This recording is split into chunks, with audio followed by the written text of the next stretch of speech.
Да. Здравейте, аз съм Води, това е кучето ми Бък и сега ще ви поканаме команди. Първо,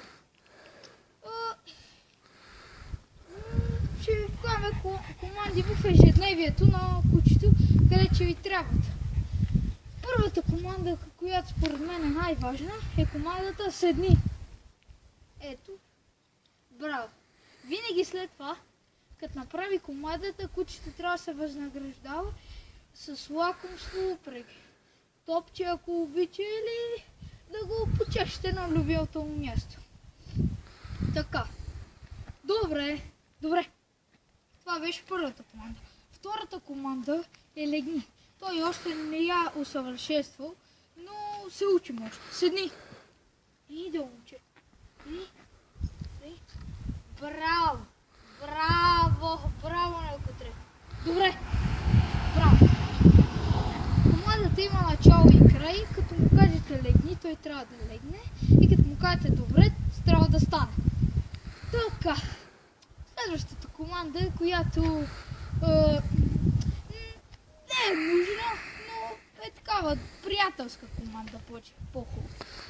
Трябва да кажете на кучето седни.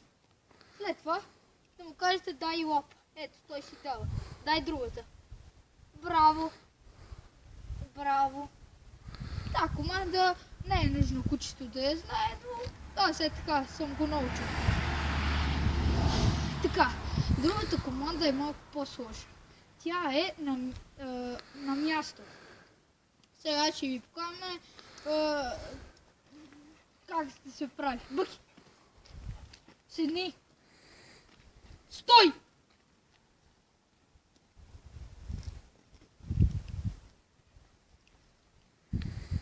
Добре!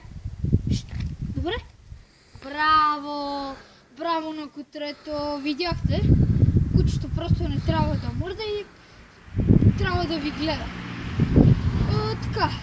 И последната команда, която е много хубава, аз преди няколко дни си изпратих от тази команда, е командата в ред.